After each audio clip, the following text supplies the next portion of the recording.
அதிமுகல இருந்து மூத்த உறுப்பினர் செங்கோட்டையன் நேற்று கட்சியிலிருந்து நீக்கப்பட்டிருக்காரு. அதிமுக பொதுச் செயலாளர் நீக்கியிருக்காரு. இது எப்படி பாக்குறீங்க சொல்லுங்க. அதிமுக என்பது கடகோடி தமிழ்நாட்டில் இருக்கிற அனைத்து கிராமங்களிலும் கிளை கட்டமைப்பு கொண்ட ஒரு மாபெரும் அரசியல் இயக்கம்.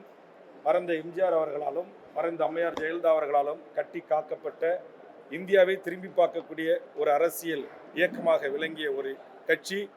அதனுடைய முன்னணி தலைவர்களை விலக்குவதும் நீக்குவதும் தொடர்வது என்பது தமிழ்நாட்டினுடைய அரசியலுக்கு, தமிழர் வாழ்வுரிமைக்கு, தமிழ் சமூகத்தின் ஓர்மைக்கு ஏற்புடையதல்ல.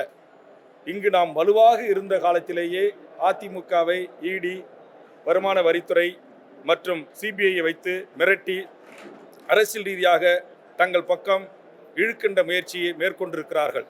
ஒரு பலமான கட்சியை அவர்களால் மிரட்டி பணிய வைக்க முடியும் என்று சொன்னால், பலமிழந்த அந்த கட்சியை நிச்சயமாக அவர்கள் சிதறடிப்பதற்கான அத்தனை முயற்சிகளையும் மேற்கொள்வார்கள். அதனால் என்னுடைய ஒரு கருத்து, இங்கே அதிமுகவோ திமுகவோ தமிழர் தலைமை அரசியல் கட்சிகளோ வலுவாக இருந்தால்தான் நாம் தமிழ் சமூகத்தின் உரிமைகளை பாதுகாக்க முடியும்.